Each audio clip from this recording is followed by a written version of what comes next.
혹시 살면서 정말 이 문제만큼은 꼭 해결됐으면 좋겠다 하고 간절히 기도했는데 아무런 대답도 돌아오지 않는 것 같은 그런 먹먹한 침묵을 경험해 보신 적 있나요? 아마 있으실 거예요. 오늘은 바로 그 아픈 질문이죠. 대체 왜 하늘은 침묵할까? 이 질문에 대한 답을 한번 같이 찾아가 보려고 합니다. 이런 경험 진짜 우리 믿음을 막 흔들어 놓잖아요. 아, 내 믿음이 이거밖에 안 되나 싶기도 하고, 내 기도를 듣고는 계신 건가? 하는 의심까지 들죠.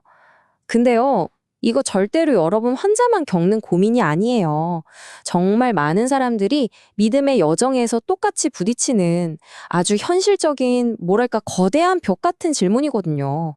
자, 그럼 지금부터 이 침묵의 원인이 뭘까 한번 진단을 시작해 볼게요.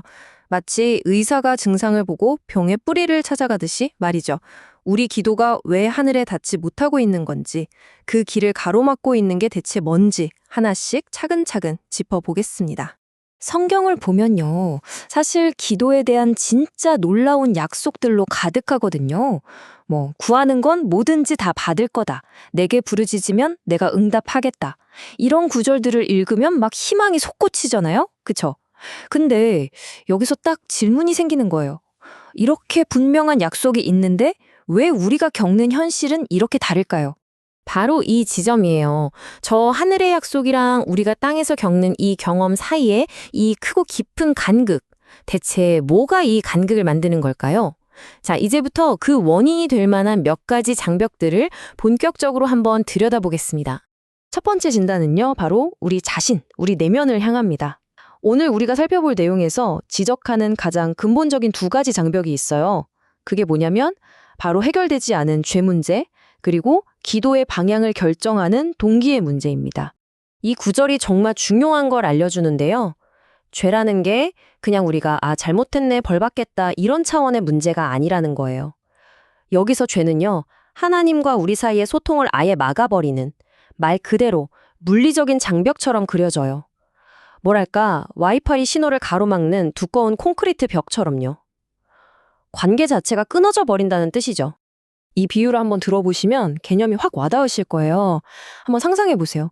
내가 밤새도록 땀뻘뻘 흘리면서 진짜 온 힘을 다해서 노를 젓고 있어요. 근데 배가 한 뼘도 앞으로 안 나가는 거예요. 왜일까요? 아침이 돼서야 알게 된 거죠. 배가 부두에 밧줄로 꽁꽁 묶여 있었구나. 바로 이 밧줄. 이게 바로 해결되지 않은 죄라는 겁니다. 우리가 아무리 기도의 노를 열심히 저어도 이 밧줄이 묶여 있으면 영적으로는 계속 제자리 걸음일 수밖에 없다는 거죠. 정말 강력한 비유 아닌가요? 자, 그럼 이제 두 번째 내면의 장벽으로 넘어가 볼게요. 바로 기도의 동기 문제입니다. 이건 사실 훨씬 더 미묘하고 우리 마음을 날카롭게 콕 찌르는 질문이에요. 나는 대체 왜 이걸 구하고 있지? 이 기도의 끝은 과연 어디를 향하고 있는 걸까? 하고 말이죠. 만약 기도가 그냥 내가 필요한 거, 내가 원하는 거 적어놓은 쇼핑 리스트처럼 되어버리면 성경은 그게 잘못 구하는 것이라고 딱 짚어서 얘기해요. 이건 마치 자판기에 동전 넣고 원하는 음료수 버튼 누르는 거랑 똑같은 거죠. 하지만 기도의 본질은 그런 거래가 아니라는 거예요. 오히려 내 뜻을 하나님의 뜻에 점점 맞춰가는 일종의 관계 튜닝 과정인 거죠. 내 삶의 중심을 나에게서 그분께로 옮겨가는 연습이라고 할 수 있겠습니다. 자, 이제 진단의 시선을 우리 안에서, 우리 주변으로 한번 돌려볼까요? 좀 놀랍게 들릴 수도 있는데 우리가 다른 사람들과 맺는 관계가 하나님과의 관계에 직접적인 영향을 미치는 세 번째 장벽이 될 수 있다고 합니다. 이게 정말 중요한 원리인데요. 소위 말하는 수평적인 관계가 수직적인 연결에 영향을 준다는 거예요. 무슨 말이냐면 우리의 영적인 삶이 그냥 나 혼자 골방에 틀어박혀서 이루어지는 게 아니라는 거죠. 가족이나 친구, 이웃과의 관계에서 혹시 미워하는 마음이나 용서 못하는 마음이 있다면 바로 그 깨진 관계가 하나님을 향한 통로를 막는 보이지 않는 장애물이 될 수 있다는 겁니다. 보세요. 예수님은 우선순위를 아주 명확하게 정해주셨어요. 하나님 앞에 나아오기 전에 먼저 가서 사람과의 관계부터 풀라는 거죠. 마음에 갈등이는 상처를 그냥 꾹꾹 눌러 담은 채로 기도하는 건 마치 지지직거리는 잡음이 엄청 심한 전화로 통화하려는 것과 같다는 거예요. 그만큼 온전히 전달되기가 어렵다는 아주 강력한 메시지죠. 자, 이제 진단의 범위를 확 넓혀볼 시간입니다. 때로는 기도 응답이 늦어지는 이유가 우리 자신이나 주변 관계 문제가 아닐 수도 있어요.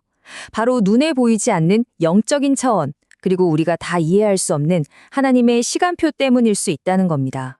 우리가 기도를 시작하는 바로 그 순간 눈에 보이지 않는 세계에서는 정말 역동적인 일들이 벌어집니다. 우리의 기도는 위로 올라가고 응답은 아래로 내려오죠. 그런데 성경의 관점에서 보면 그 과정 중간에 이걸 방해하려는 악한 영적인 세력이 있다는 거예요. 그렇기 때문에 우리가 느끼는 응답의 지연이 그냥 단순한 침묵이 아니라 어쩌면 우리를 둘러싼 치열한 영적 전장의 신호일 수도 있다는 거죠. 하지만 모든 지연이 이런 영적 전쟁 때문만은 아니에요. 어쩌면 그 침묵은 하나님의 거절, 그러니까 안 돼가 아니라 가장 완벽한 때를 기다리고 계시는 아직 아니야 라는 신호일 수 있습니다. 왜냐하면 우리의 시간표랑 하나님의 시간표는 자주 다르거든요. 아마 우리가 겪는 1, 2년의 기다림도 정말 영원처럼 길게 느껴질 수 있죠. 충분히 그럴 수 있어요. 하지만 성경의 큰 그림을 한번 보면요.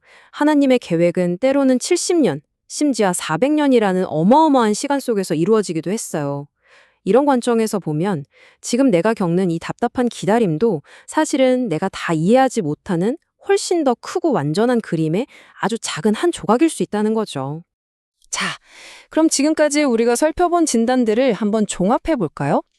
죄, 동기, 관계의 문제부터 보이지 않는 영적 전쟁, 그리고 하나님의 시간표까지. 이 모든 가능성들을 쭉 따라오다 보면 우리는 어쩌면 기도라는 것 자체에 대한 관점을 근본적으로 바꿔야 할지도 모른다는 생각에 이르게 됩니다. 네, 바로 이거예요. 어쩌면 기도의 최종 목표는 내가 원하는 걸 받아내는 응답 그 자체가 아닐지도 모른다는 것. 오히려 그 아무런 응답이 없는 것 같은 침묵의 시간 속에서 그럼에도 불구하고 하나님을 믿고 신뢰하는 법을 배우고 그분과의 관계를 더 단단하게 쌓아가는 것. 그 과정 자체가 기도의 진짜 목적일 수 있다는 겁니다. 그래서 오늘 이 여정의 끝에서 우리가 스스로에게 던져봐야 할 마지막 질문은 바로 이겁니다. 지금 내 기도는 내가 원하는 걸 기필코 받아내고야 말겠다는 요구에 더 가까운가요? 아니면 결과가 어떻든 그분의 뜻을 믿고 모든 걸 맡기는 신뢰의 표현에 더 가까운가요? 이 질문에 대한 여러분의 솔직한 대답이 어쩌면 그 길고 길었던 하늘의 침묵을 이해하는 새로운 문을 열어줄지도 모릅니다.